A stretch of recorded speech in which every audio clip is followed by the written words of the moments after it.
Yo, welcome back to the channel. How are we all doing today? Let's get into this. So many people have talked to me about Numenor. Um, I don't know anything about it.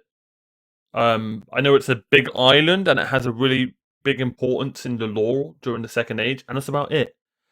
So, before we click play, make sure you go check out History of the Ages. Really, really love their content personally. So go and give them a subscribe. Give them some views as well. It's not like they need it, but shout out to them.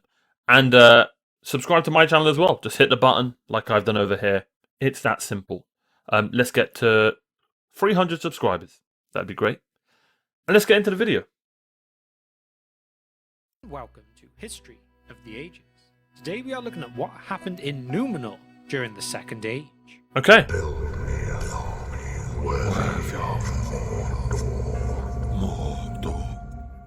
As 2020 is coming to an end, let's be honest, most of us will be happy to see the backside of it. Although, for us here at History of the Ages, the way that the channel has grown has definitely added a bit of a nicer glow to it, so let's hope that that does continue into 2021. But what does this mean now that we are approaching the year that the Lord of the Rings on Prime will finally come to our TVs? For example, what is one of the main things that we know about the show? That the great lost kingdom of Numenor will feature in it. Now, to be fair, many of you out there will know very little about this island, so let's have a look at its history. Okay. There is only really one place to start, and that is with its founding. After all, it did not exist in the First Age, so how did it come to be? During the First Age, the Edain took part in the war against Morgoth, and for their help they were rewarded. None other than the Lord of the Waters, the Valar Ormo, rose up an island out of the great sea that lay between Middle-earth and Aman. This kingdom of the Dunedain would be named Numenor, and also Elena, meaning starwards, for they were led to it by the star of Eärendil, as well as the shape of the island. Numenor took the shape of a Wait, his name's Eärendil?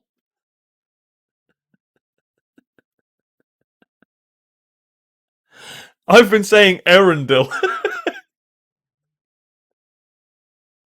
Let's just move on. The problem is, I'll probably forget that he's called Eärendil. And I'll just carry on calling him Eärendil. I'll try my best. Star, each point having its own unique geological. If you learnt something in the comments, please let me know. Let me know in the comments if you learnt something. You know, even if it was something as simple as how to say Eärendil's name. Just, help my ego a little bit. And physical features, and each of these had a name. And these were Forastar, Andastar, Hjarnastar, Hjarostar, and Orostar. There was also a central region too, and that was named Mittal. Okay, I have no idea about any of these, but I'm leering towards Orostar. Just because of the O's. Really, there's no two ways about it. And in the very centre of this region stood the holy mountain of Meneltarma. It is here where there would be a temple to Ilúvatar, and the great eagles of Manwë would fly around it. Also within these regions, the Númenóreans had their major cities, and these were Armenelos in Mittalmar, Nindamos in Niarostar, Andruine and Almeida in Andustar, and Eldalonde in an area known as Nesilmaldar, which was in between Andastar and Hjarnustar. As well as these, there were only two rivers to actually run through the island. What about that Romania place? Cyril and Nundune. So now that the island existed, it was the year 32 of the Second Age that the first ships of the Edain landed on its shores. But who led these men? None other than Alros, twin brother of Elrond of Rivendell and son of Eärendil. This half-elf would become the first king of Numenor after choosing a mortal life, and upon his coronation he would take the name of Tar Miniatur, which means the first king. It was around 50 years before the majority of the Edain finally made their way to the island, and over time them and their descendants became known as the kingly race of men we all know and love, called the Númenóreans. In Okay. fact, something that assisted them was that the elves of Tol Eressëa would visit the island, bringing them gifts and knowledge that helped advance this group of men. And for those who are interested, these Tol Eressëa elves were a group of elves that moved to Aman at the end of the First Age to reside there. Now, one of these main gifts was a seedling of Celeborn. And no, not the elf, but the white tree that grew in their lands. And this seedling from the white tree of Tol Eressëa would in fact be the one that would eventually supply the seedling that was carried to Middle-earth and grow the white trees of Minas Ithil and then later Minas Tirith. I was going to say. So the years would now pass, and the men of Numenor How cool were is told that? to follow a simple rule: do not sail west, or at least so far west that Numenor would no longer be visible.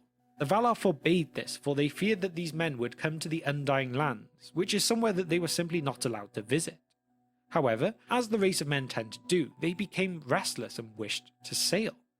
So as they could not go west, instead they went east, back in the direction of Middle-earth. They reached the year 600 of the Second Age before they finally left their own shores though, and here they travelled to Lindon through the path of the Gulf of Lune. Here they were greeted by the Elven King and High King of the Noldor, Gil-galad, and this was where one of the great alliances in the histories of Middle-earth had its foundations set. While they were here, the Númenóreans also made contact with the men of Eriador, also known as the Middlemen, as they were related through their ancestors of the Edain. Here they would pass on their knowledge that had been passed on to them, helping to teach them to improve their abilities in crafting, and giving them the necessary That's so skills cool. to free themselves of the darkness that had kept them down for hundreds of years.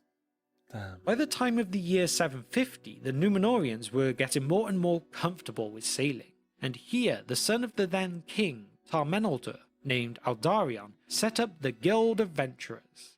He would even found a harbour called Vignalonde at the mouth of the Gwathlo. Although initially the peoples of these lands had no issues with the arrival of the Númenóreans, their peace with it all was very much tested when these Guild of the Venturers members began cutting down larger and larger sections of their forests. This deforestation caused ever-growing tensions between the groups of people, but That does sound like something men would do. their setting up here would turn out to be useful in the long run. But anyway, back to Numenor itself. After all, little more happened for the next 100 years or so, until it is that we reach the year 882, when the king, still Tar-Meneldur at this time, receives a letter from Gil-galad. And in this letter, he receives warning that there is a new shadow rising in the east, and Gil-galad is sure that it is a servant of Morgoth who is at the root of it all. So he asks that he will be sent aid when the time comes for it. However, Tar-Meneldur is not confident in his own wisdom and abilities. He does not believe he will definitely do the right thing, but there is someone he trusted more, his son Aldarion. So the king decided to resign the scepter and pass it down to his son, as he had spent a lot of time in Middle-earth during his travels on the sea.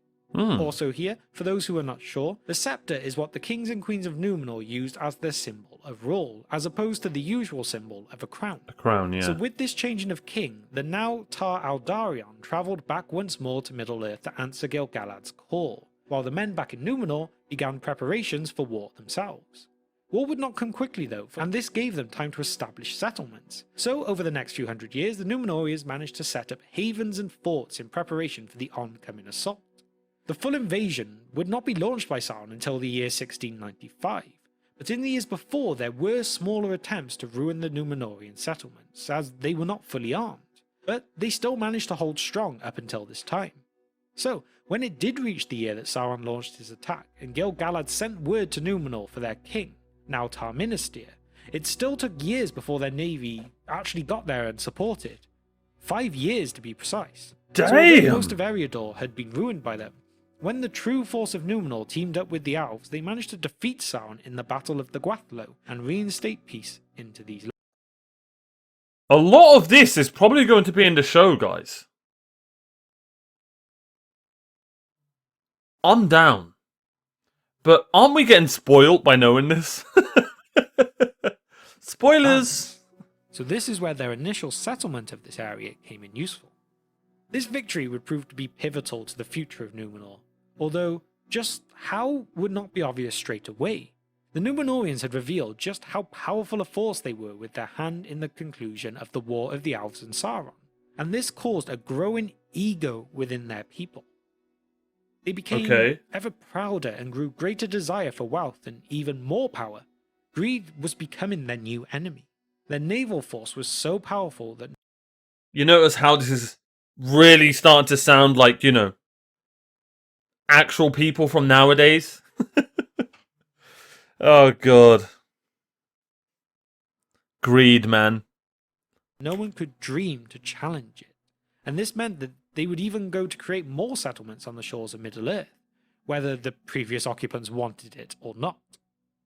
They would come to demand tributes from the people they now ruled over. They oppressed them.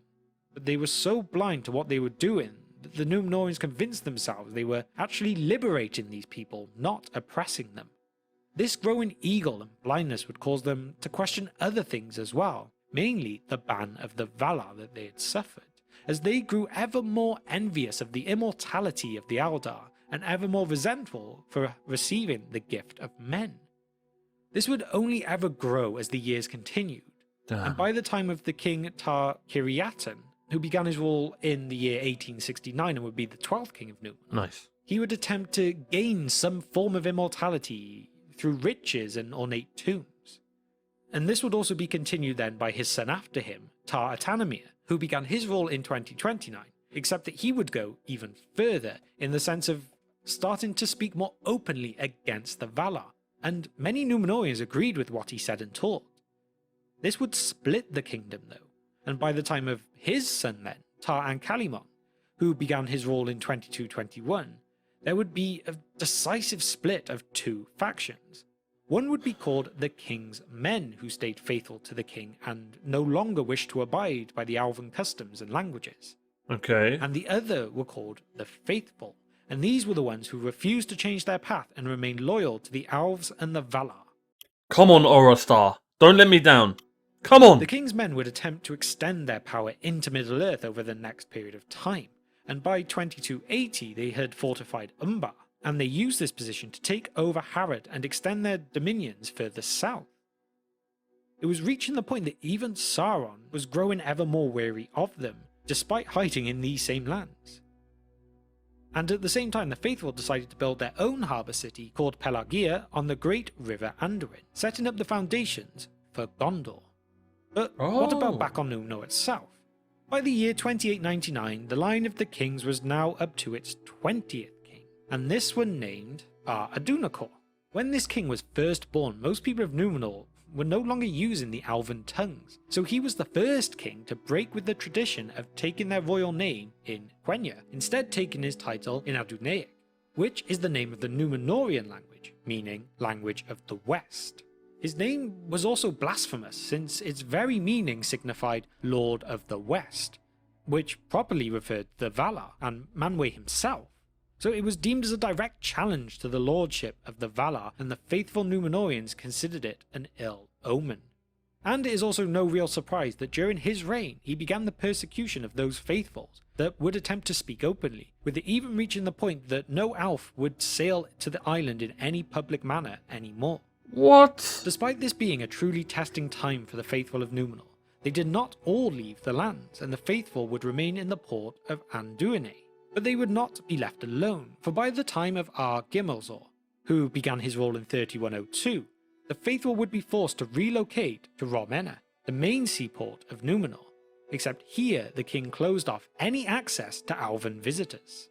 It reached the point that many would now give up with living on Numenor and leave in secret to Middle-earth so that they could remain amongst the Eldar instead. I don't blame him. Once Ar-Gimmelzor's time came to an end, though, and his son, Tar-Palantir, became king in 3177, things began to change once more. For his mother was actually a secret member of the Faithful and taught her son to be an elf friend. So under his reign there was an attempt to push back the jealousy and rebuild bridges with the elves and the Valar. However, these bridges had been burned so badly he could not accomplish this goal in his lifetime. And it was actually this king who made the prophecy that when the White Tree would die, it would also mean the time that the line of kings would fail as well. Tar-Palantir did not go unopposed during his time though. His biggest challenger was in fact his brother Gimilk had.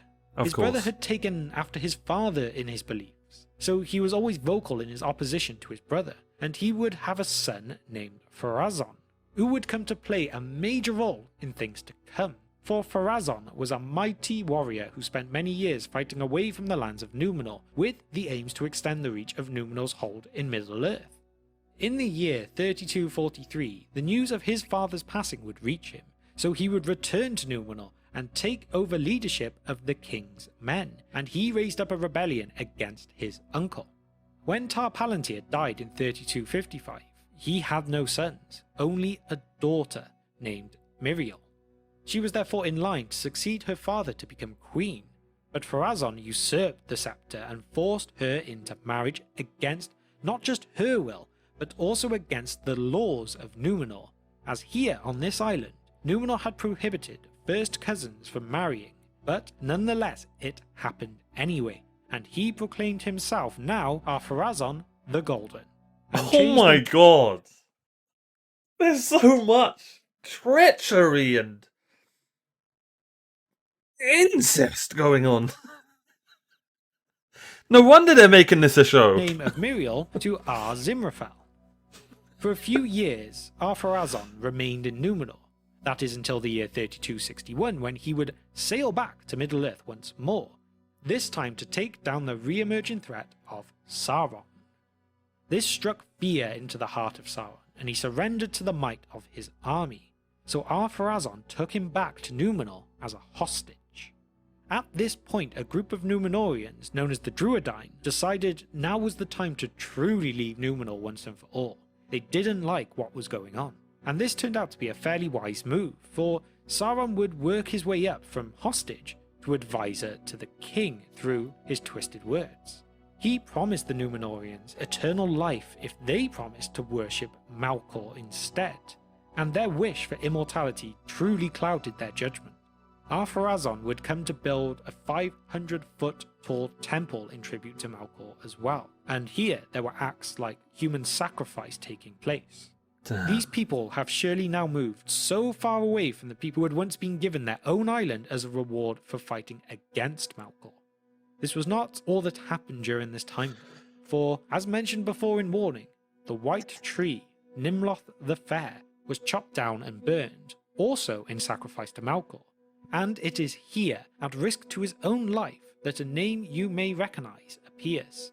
For Isildur would rescue a fruit of the tree, preserving it for the future.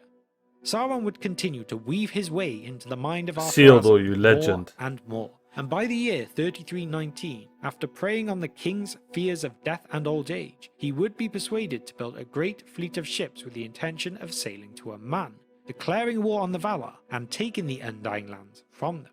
After all, their fear for death and old age was growing all the time, for as each generation passed, the lifespan of these people was reducing and reducing. But despite their plans, the Valar were aware of these goings-on, and they even attempted to warn these men off this foolish assault by sending warnings in the form of giant eagles, but these were utterly ignored. Therefore, Ar-Pharazôn and his army landed on the shores of Aman in this year.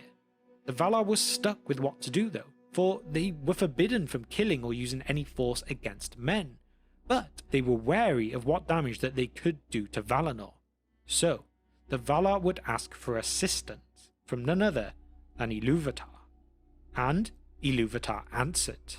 This is the moment in the histories where the world would be broken, moved and changed from flat to round, and Aman, along with Tol Eressëa, were taken away from the world forever. Ilúvatar would open up a chasm in the sea, and this would swallow the entire fleet whole. Along with this, Numenor was too swallowed by the sea, being sunk into the abyss, killing everyone who was on it. There was only one who would survive after still being on Numenor when this happened, and that was Sauron. Although... You gotta give it to him. You gotta give it to him. I hate Sauron as much as the next guy. But you gotta give it to him. The guy literally survived an island getting munched into nothing. I don't know how, but he did. Oh, and by the way, that island getting destroyed was all because of him and his words. Didn't even have to swing a sword. Oh, he was a hostage as well. And then he wasn't. Now he was the king's right-hand man, somehow. Genius. Genius. I'm telling you, Sauron, 100 speech. 100. This did weaken the Dark Lord, for it robbed him of his ability to take on a fair physical form, or in fact, to change form at all. Oh. But you may be wondering though, how did Isildur survive then? His father, and the leader of the faithful, Elendil, had foreseen the disaster that was incoming, and he took his sons and followers off in 9 ships before the island was completely taken away. Then from here they would sail to Middle-earth, gather the surviving Numenorians, and go on to found the kingdoms of Arnor and Gondor. So in the year 3319, Numenor would cease to exist. They had gone from one of the most powerful realms of the Second Age to a land that Ilúvatar himself had to destroy due to their jealousy and corruption. As some would say, they tried to fly too close to the sun. It would definitely be interesting to see how much of this story that they do tell in the upcoming Amazon show, including anything I have potentially missed out, or even what they might do to fill in the gaps where we have no information at this. It's gotta be. They've got to make the show about Numenor. That's too good not to. That's too good. That's prime TV right there.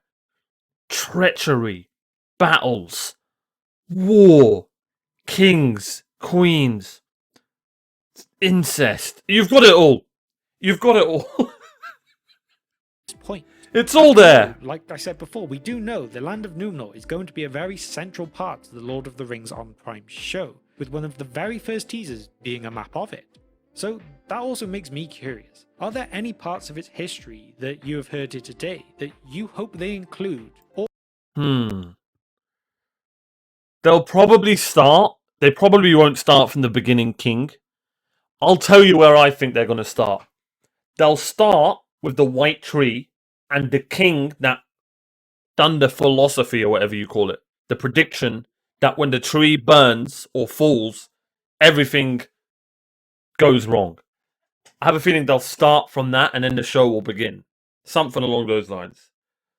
We'll see if I'm right. We'll see if I'm right. Let me know where you guys think. What you guys think is going to start.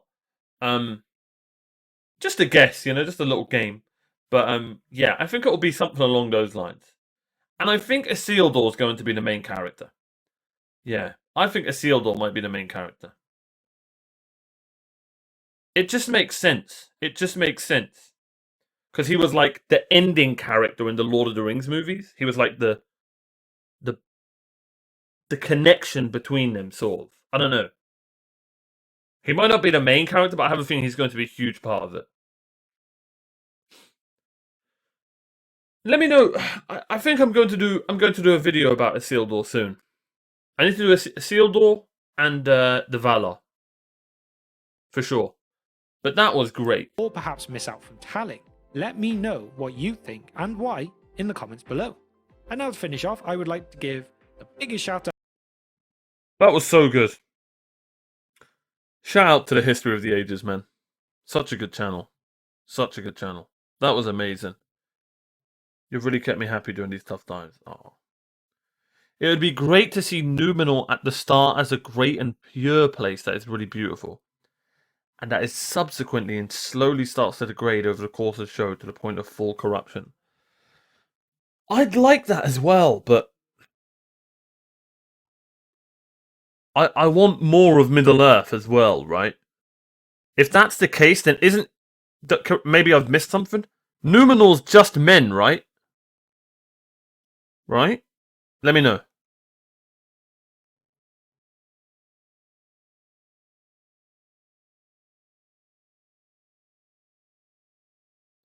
Last time I was this early, Numenor wasn't consumed by the sea yet. Who is it who keeps doing comments like that in my comments? Keep them coming. The history of Numenor is a great metaphor of mankind at large, sadly. Exactly what I said. But you just said it in a smarter way, Kanali. Show off. Show off. Damn. That was great. Hope you guys enjoyed. Like and subscribe.